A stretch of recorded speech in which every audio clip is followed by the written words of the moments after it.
So now we're going to talk about electrical power, and power still means the rate at which work is done. It's just in electricity, it's the rate in which electrical work is done. So we can always still use our original power equation. Power equals work over time. But when we're dealing with electricity, we can also use a derived equation. Power equals current times voltage, and it's just derived from this equation and other electricity equations where you plug in parts of other, because we know that work equals force times distance, and from there on you can find the rest of this information to get from equation A to equation B, which is not something we're going to do in this class. In fact, unless you take physics with calculus, you probably won't do it even in college. So when we write down what we know, we have a 9-volt battery, and that is our voltage, delivering 0.5 amps of current.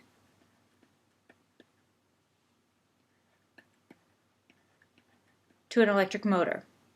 We want to know first what power is delivered to the motor. Well, if power is current times voltage, we can plug in right there. Power is current times voltage, and that equals 4.5, and the units for power is still watts, or just W if you prefer. And I did make sure to round to 2 significant figures. The second question says if the motor runs for 5 minutes, so if time equals 5 minutes, how much electrical work is done? Well, now we have power and we have time, and we can solve for work. But we have to make sure that our time is in seconds, because remember, a watt is a joules per second. So we have to convert this to seconds, and we can just do 5 times 60.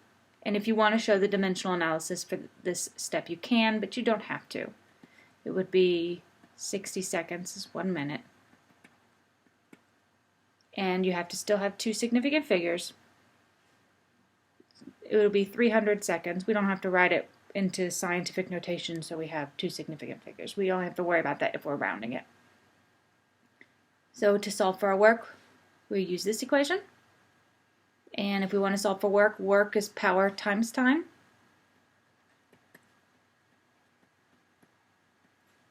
So our work equals our power, 4.5 watts, times our time, 300 seconds. And the joules per second cancels out seconds and we get joules. And our work, when we round it to 2 significant figures, is 1400 joules.